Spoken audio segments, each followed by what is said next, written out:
तो फिल्म की शुरुआत होती है इचा से, जो अपनी कहानी सुनाती है और बताती है कि उसे हर रात एक ही ख्वाब आता है, जिसमें वो एक बड़े से घर में एक बहुत ही हैंडसम आदमी को देखती है जो हर रोज उसके करीब आता है। आज भी इचा जब ये ख्वाब देख रही थी तो हमने देखा कि रियल लाइफ में भी उसके पास एक डीमन था, और इस बात से साफ जाहिर था कि इचा के ऊपर एक डीमन का कब्जा है। खैर, रात में इचा की जब आंख खुलती है उसके हस्बैंड के घर आने पर, तो उसे काफी अच्छा लग रहा था, लेकिन उसे गुस्सा भी आ रहा था कि रोज रोज उसके हस्बैंड बहुत देर से घर आने लगा था। इचा अपने हस्बैंड को हर चीज सही जगह पर रखने को कहती है और वो रखता भी है, लेकिन हम देखते हैं कि एक डिमोनिक हाथ उन सारी चीजों को इधर उधर फेंक देता है, जिससे इचा को गुस्सा आ जाए।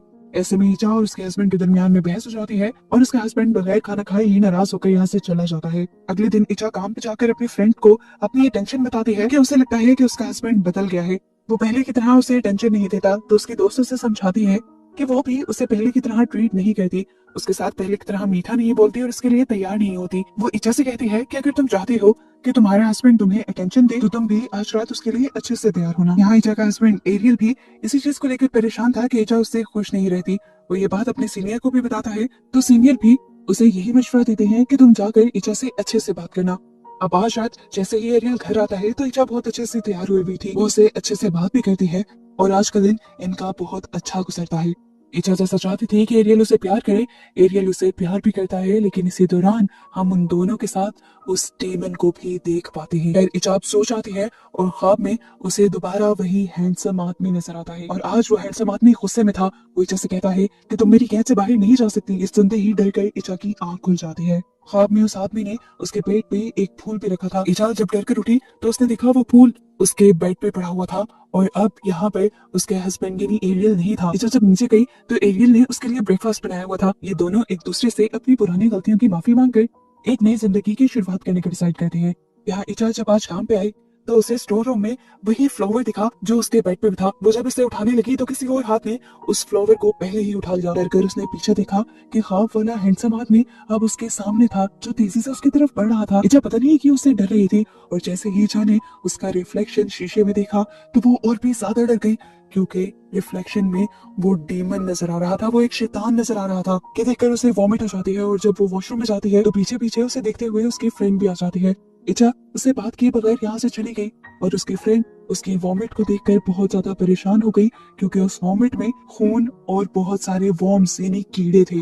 शाम में इच्छा अपनी बहन से मिलती है, जिनकी बातों से हमें पता चलता है कि इच्छा को बच्चे बहुत पसंद हैं, लेकिन हेल्दी होने के बावजूद उनके पास अभी तक एक भी बच्चा नहीं था, और डॉक्टर्स उन्हें कुछ दवाइयां भी दे रहे थे। वो अब एरियल को अपनी मेडिसिन लाने को कहती है, और इच्छा का मैसेज मिलते ही उसे अपनी इस खाली बिल्डिंग में इच्छा दिखाई देती है। वो हैरान होकर उसे बुलाता है तो इच्छा भागने लग जाती है। वो भी उसके पीछे भागता है तो देखता है कि इच्छा एकदम से अजीब सी हो गई, उसका पेट फूल गया, वो प्रेग्नेंट हो गई, और चीख मारते हुए एकदम से उसका बच्चा भी पैदा हो गया, जो बिल्कुल शैतानी था। वो बच्चा अब एरियल की तरफ बढ़ने लग जाता है, और इच्छा अजीब सी मुस्कुराहट से एरियल को देखते हुए मुस्कुराती रहती है। उस बच्चे से बचने के लिए एरियल भागता है और अपने सीनियर से टकरा जाता है। वो सीनियर को सारी बातें बता रहा था कि किस तरह पीछे इच्छा थी, लेकिन अब जब उसने खुद मुड़कर पीछे देखा तो पीछे तो कोई भी नहीं था। एरियल छुट्टी लेकर घर आ जाता है, जहाँ वो देखता है कि इचा नॉर्मल थी और उससे नॉर्मल तरीके से बात कर रही थी, लेकिन एरियल इचा के साथ अजीब बिहेव कर रहा था, और इचा को ये महसूस भी हुआ। वो इचा से कहता है कि कल सुबह तुम हेल्थ केयर लेडी को बुला लेना,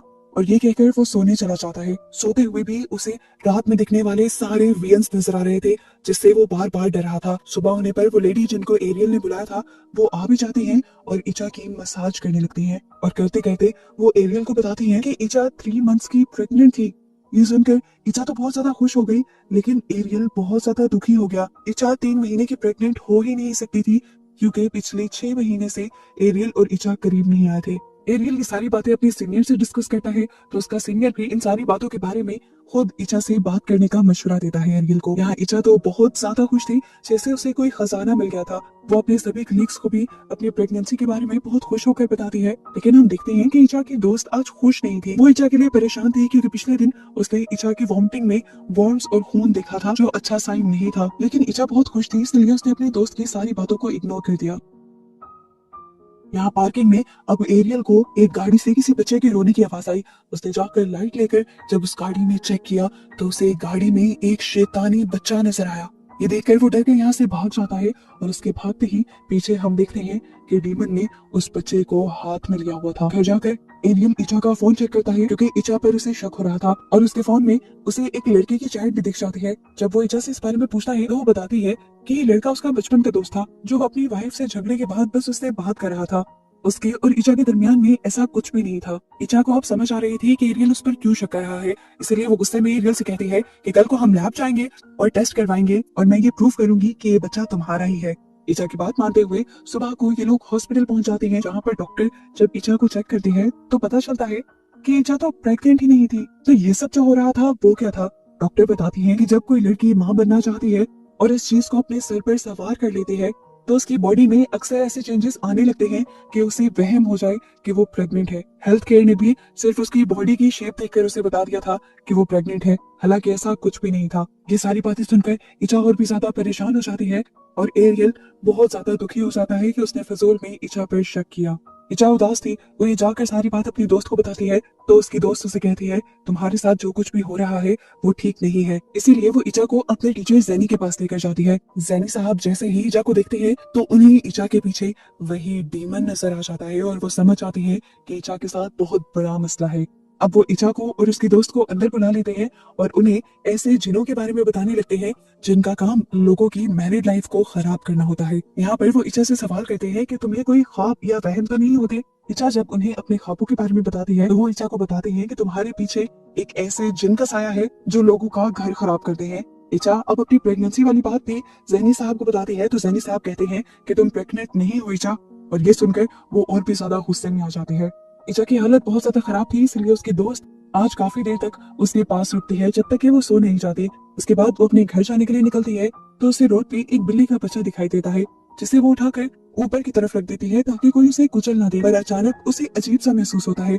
वो पीछे मुड़कर जब देखती है तो यहाँ पे वही जिन था जिससे इचा को बचाने के लिए वो इचा को जैनी साहब के पास लेकर गई थी।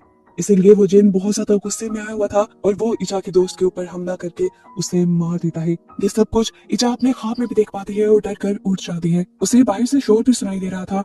डरते हुए जब वो बाहर गई तो उसकी दोस्त बिल्कुल वैसी ही मरी पड़ी थी जैसे उसने अपने ख्वाब में देखा था। अपनी दोस्त की मौत ने इचा को तोड़ दिया था। इचा को ये भी गिल्ट होने लगा था कि उसकी दोस्त की मौत उसकी वजह से हुई है। एरियल जब घर आता है तो इचा को बुरी तरह रोता हुआ पाता है। इचा जैसे ही सारी बात एरियल को बताती है तो एरियल को भी बहुत ज्यादा दुख होता है। अब रोते रोते ही एकदम से इचा का पेट इतना ज्यादा फूल जाता है जैसे वो प्रेग्नेंट हो गई हो। ये देखकर वो दोनों परेशान हो जाते हैं। खैर अगली सुबह इचा एरियल को अपने उन ख्वाबों के बारे में बताती है जो उसे रोज आया करते थे और जिनके बारे में जैनी साहब ने कहा था कि ये जिन के दिखाए जाने वाले ख्वाब हैं। अब एरियल को यही बेहतर लगता है कि वो इचा को लेकर जैनी साहब के पास जाए।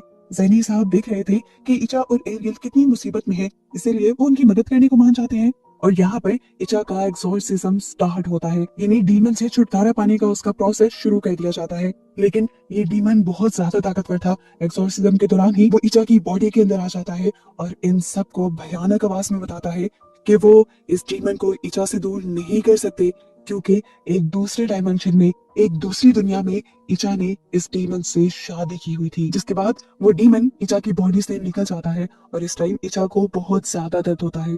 जैनी साहब एरियल को बताते हैं कि ये जिन ऐसे ही कपल्स की लाइफ खराब करता है और इससे छुटकारा पाना बहुत ज्यादा जरूरी है।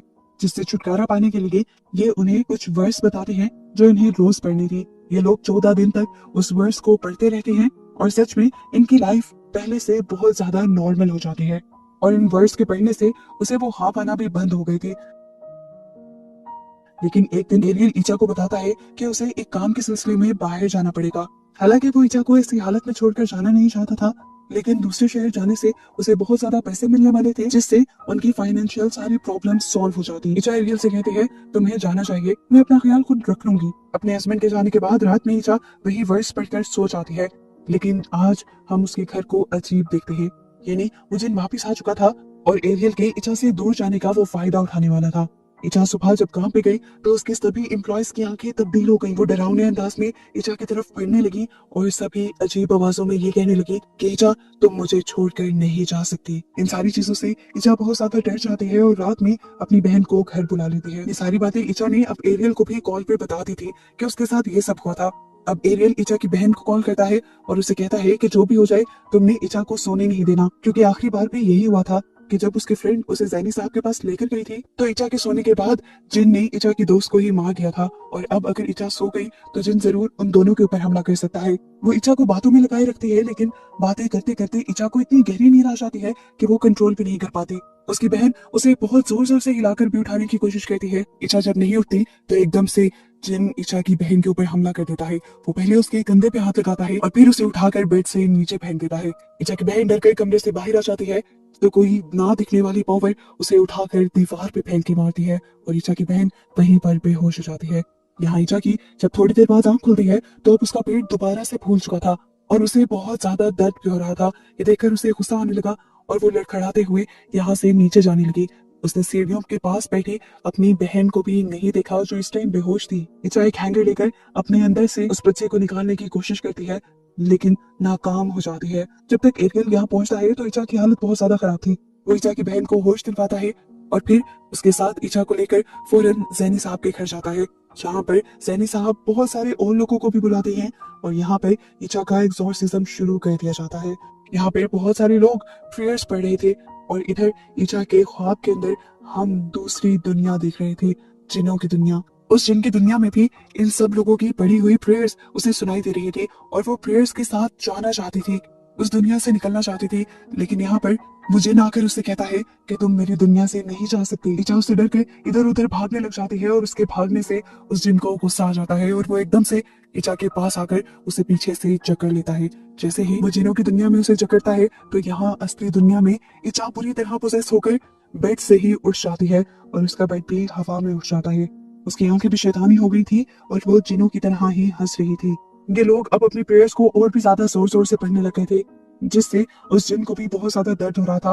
वो जिन आकर जैनी साहब को भी डराने की कोशिश करता है, लेकिन जैनी साहब डरते नहीं। ऐसे में उस जिन को भी अब तकलीफ होने लग जाती है और वो अपना कंट्रोल इचा के ऊपर कम कर देता है। इचा का बेड और इचा जैसे ही जमीन पे आते हैं तो एरियल उसके कानों में वही वर्स पढ़ना शुरू कर देता है और इस तरह इचा अपने ख्वाब में देखती है कि एरियल उससे कह रहा है कि मुझे तुम्हारी जरूरत है, तुम मेरी दुनिया में वापस आ जाओ। और इधर जिनों की दुनिया में इचा अपना पूरा जोर लगा देती है उस जिन से अपनी जान छुड़ाने के लिए। जिनों की दुनिया में उसे इन सब लोगों की पढ़ी हुई प्रेयर्स अभी भी सुनाई दे रही थी, जिन्हें वो जिन की दुनिया में जब खुद भी पढ़ने लग जाती है तो उस जिन की दुनिया तबाह होने लग जाती है। और यहाँ असली दुनिया में हम देखते हैं कि इचा का पोजीशन टूट जाता है और फाइनली जैनी साहब का एग्जॉर्सिज्म काम कर जाता है और इचा उस जिन से आजाद हो जाती है। इचा अब उस जिन की कैद से पूरी तरह आजाद थी। एरियल और उसकी बहन ये देखकर बहुत ज्यादा खुश हुए थे।